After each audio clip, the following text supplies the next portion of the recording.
Bonjour à toutes et tous, bienvenue. Bienvenue également aux nouveaux abonnés. On se retrouve pour cette nouvelle lune du 3 juin. Et donc, l'article que j'ai écrit s'appelle « Aventurier ». Voilà un cycle très intéressant où nous allons être challengés, mis au défi d'accoucher, entre guillemets, de nos priorités dans les nouveaux territoires symboliques que nous avons investis. Cela peut recouvrir différentes thématiques, comme d'habitude. Pour certains, ce sera l'art, la littérature, l'histoire, la sociologie, la théologie, les cultures étrangères, les langues et la linguistique en général, la philanthropie, anthroposophie, la cuisine, et pour d'autres, ce sera plutôt les voyages géographiques ou les voyages intérieurs, donc plutôt avec l'imagination, la visualisation ou même le voyage astral. La spiritualité, la religion, la méditation et les différents états de conscience, etc., etc. Il y a encore beaucoup de choses, bien sûr. Alors tout cela sur une base relationnelle à soi, à soi-même, donc notre propre perception vis-à-vis du monde, de notre environnement proche et lointain, ou bien totalement tourné vers les interactions avec les autres, ou encore un peu des deux.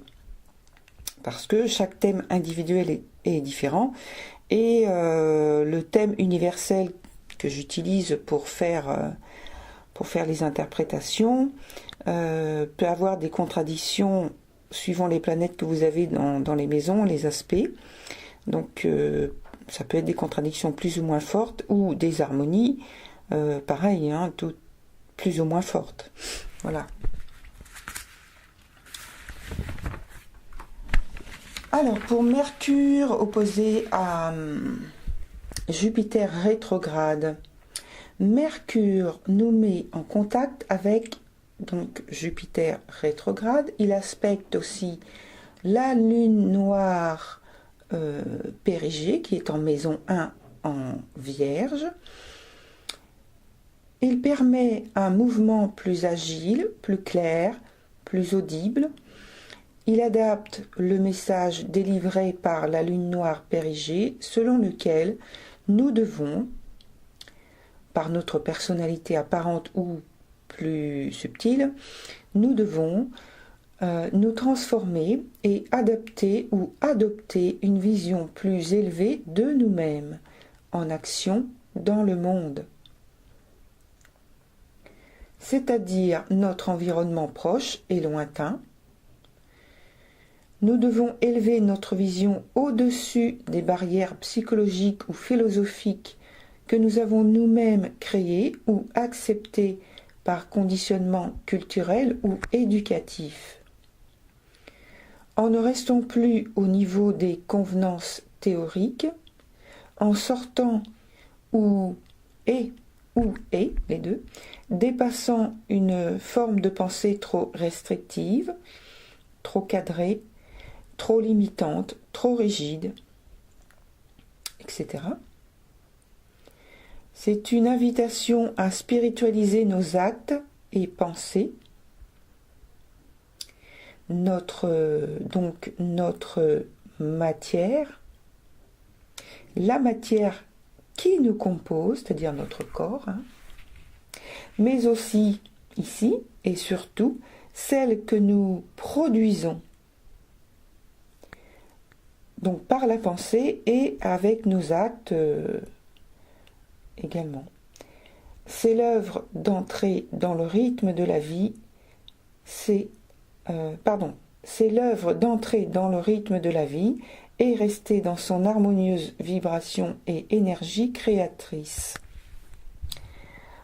On part de la matière vers l'esprit, et l'esprit, avec un E majuscule, nourrit notre matière, c'est-à-dire nous. C'est un mouvement volontaire et conscient si l'on veut. Donc que l'on peut effectuer par visualisation, méditation, mouvement volontaire. Et donc par la pensée, mais aussi par les actes. Autre opportunité de cette nouvelle lune, celle de faire le choix conscient et en confiance, d'apporter aux autres et à nous-mêmes bien-être, bonté et harmonie en nous, chez nous, dans notre environnement proche et au sens plus large, en collectivité, en société, c'est-à-dire dans nos échanges relationnels. Des relations plus apaisées, apaisantes, sur un même plan d'échange. Vénus quinconce, Jupiter rétrograde. Nous sommes en recherche de beauté, d'harmonie et de bien-être dans les deux cas. Donc c'est ce dont je viens de énumérer. Donc je précise. Dans les deux cas, donc individuel et collectif. Et comme Jupiter est rétrograde, c'est une recherche hors des codes traditionnels et conventionnels pour trouver une nouvelle façon de se relier aux autres. Uranus arrive à notre rescousse en nous proposant, il est vrai d'une façon un peu stressante, puisque c'est un aspect qui n'est pas évident, donc ce qu'on appelle un sesqui carré. Donc Uranus nous propose donc de revoir notre façon de nous différencier des autres. Alors, Uranus est en Taureau, mais le thème de la nouvelle lune,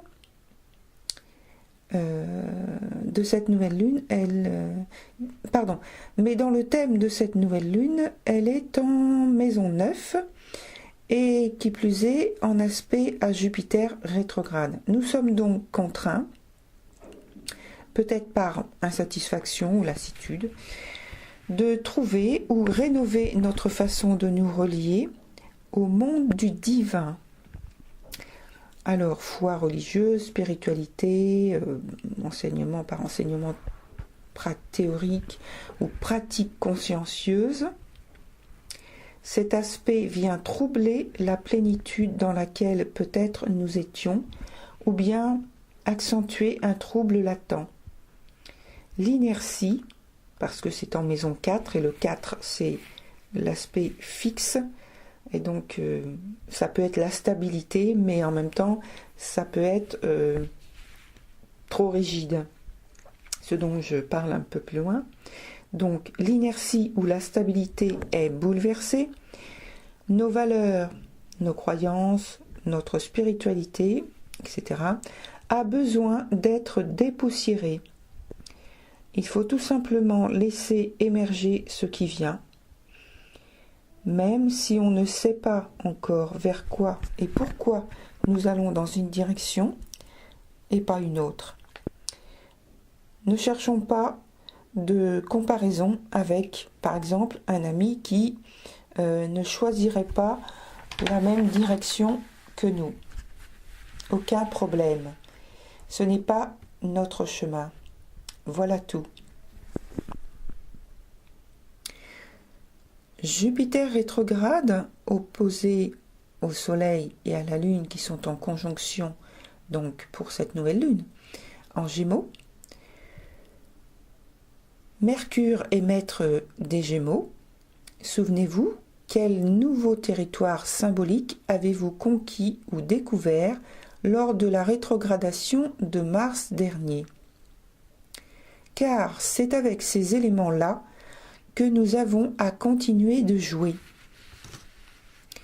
En ces lieux, nous devons à partir de maintenant être capables d'en extraire de nouvelles bases, donc expressives, actives, sensitives, et commencer à un niveau supérieur ce que nous avons appris à manipuler. Et cela en nous libérant du passé ou peut-être nous étions maladroits. Nous devons nous défaire des pensées et habitudes bloquantes qui font qu'on ne peut progresser.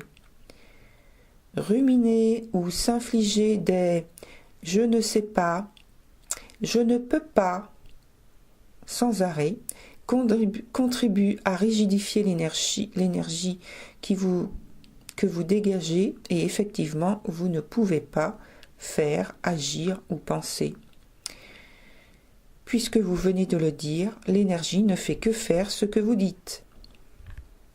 Donc, à bas les spectres du passé négatifs. Maintenant, vous pouvez et vous savez.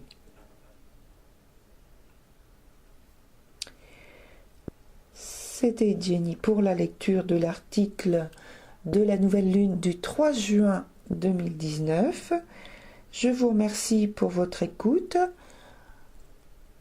Vous pouvez commenter, liker si vous avez aimé. Et puis, bien sûr, si vous avez aimé, vous pouvez vous abonner. Prenez soin de vous, corps et esprit. Et que la lumière qui anime vos âmes soit toujours votre guide et votre soutien. À très bientôt.